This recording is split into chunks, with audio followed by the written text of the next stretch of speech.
सीता से विदा लेकर जब हनुमान चले तो वे सोचने लगे कि जानकी का पता तो मैंने लगा लिया, उनको रामचंद्र जी का संदेश देने के अतिरिक्त उनसे भी राघव के लिए संदेश प्राप्त कर लिया। अब शत्रु की शक्ति का भी ज्ञात कर लेना चाहिए। राक्षसों के प्रति साम, दान और भेद नीति अपनाने से लाभ होना नहीं है, अतः मुझे यहाँ दंड नीति अपनाने के लिए अपने पराक्रम का प्रदर्शन करना ही उचित जान पड़ता है। ऐसा सोचकर उन्होंने अशोक वाटिका को विध्वंस करने का विचार किया जो रावण अत्यंत प्रिय थी। उन्होंने विचार किया जब वह अपनी प्रिय वाटिका को उजड़ने का समाचार सुनेगा तो अवश्य क्रुद्ध होकर अपने वीर सैनिकों को मुझे पकड़ने या मारने के लिए भेजेगा। यह विचार आते ही वे वाटिका के सुंदर वृक्षों को तोड़ने तथा उखाड़ने, जलाशयों को मथने और पर्वत शिखरों को चूर चूर करने लगे। थोड़ी ही देर में वाटिका ऐसे जान पड़ने लगी मानो वह दावानल से झुलस गई हो। सुंदर सरोवरों के मणिमय स्फटिक घाटों टूट कर मलबे में परिवर्तित हो गए। वाटिका में बनी अट्टालिकाएं भी उनके विध्वंसक हाथों से न बच सकी। इस प्रकार उन्होंने अशोक वाटिका को शोक वाटिका बना दिया। सब पक्षी घोंसलों से निकलकर आकाश में मंडराने लगे। जो राक्षसियां रात भर सीता पर पहरा देते देते सो गई थी, वे भी अब इस शोर को सुनकर जाग गई और उन्होंने चकित होकर अशोक वाटिका की दुर्दशा को देखा। वे दौड़ी हुई रावण के पास जाकर बोली, हे राजन, अशोक वाटिका में एक भयंकर वानर घुस आया है। उसने सब वृक्षों को तोड़कर तहस नहस कर दिया है। सरोवर के घाटों तथा अट्टालिकाओं को भी तोड़कर कूड़े का ढेर बना दिया है। जब हमने उसे भगाने का प्रयत्न किया तो वह हमारे ऊपर झपट पड़ा। बड़ी कठिनाई से हम प्राण बचाकर आपके पास तक पहुंच पाए हैं। उस दुष्ट वानर ने तो जानकी के साथ भी न जाने क्या वार्तालाप किया है। हमें उससे बहुत भय लगता है, कहीं वह सीता को भी जान से न मार डाले। ये समाचार सुनकर रावण प्रज्वलित चिता की भांति क्रोध से जल उठा। उसकी भरिकुटी धनुष की भांति तन गई। उसने तत्काल अपने अनुचरों को आज्ञा दी कि उस दुष्ट वानर को पकड़कर मेरे पास लाओ।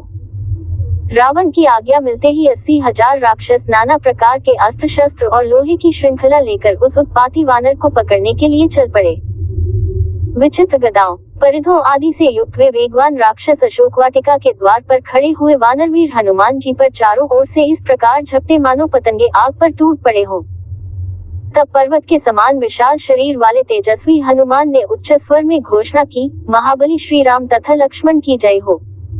श्री राम के द्वारा सुरक्षित राजा सुग्रीव की भी जय हो। मैं महापराक्रमी कौसलनरेश श्री रामचंद्र जी का दास हूँ। मेरा नाम हनुमान है।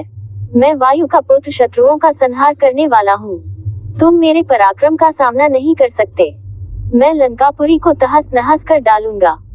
राक्षसों ने उन्हें चारों ओर से घेर लिया और उन पर बर्छे, भाले तथा पत्थर फेंकने लगे।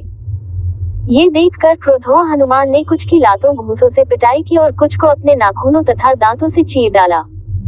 बड़े बड़े योद्धा इस मार की ताब न लाकर क्षत विक्षत होकर भूमि पर गिर पड़े।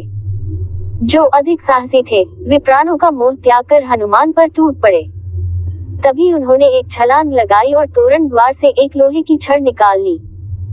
फिर उस छड़ से उन्होंने वह मार काट मचाई कि बहुत से योद्धा तो वहीं खेत रहे और शेष प्राण बचाकर वहां से भागकर रावण के पास पहुंचे। जब रावण ने इन राक्षसों की ऐसी दशा देखी तो उसका क्रोध और भड़क उठा। उसने प्रहस्त के पुत्र जम्बूवाली को बुलाकर कहा, हे वीर श्रेष्ठ, तुम जाकर उस वानर को पकड़ कर ले आओ। यदि वह जीवित न पकड़ा जा सके तो उसे मार डालो। मुझे तुम्हारे बल पर पूरा विश्वास है कि तुम इस कार्य को भली भांति कर सकते हो। रावण की आज्ञा पाकर जम्बूवाली अस्त्र शस्त्रों से सुसज्जित हो गधों के रथ पर सवार हो हनुमान से युद्ध करने के लिए चला। जब उसने उन्हें तोरण द्वार पर बैठे देखा तो वह दूर से ही उन पर तीक्ष्ण बाण चलाने लगा।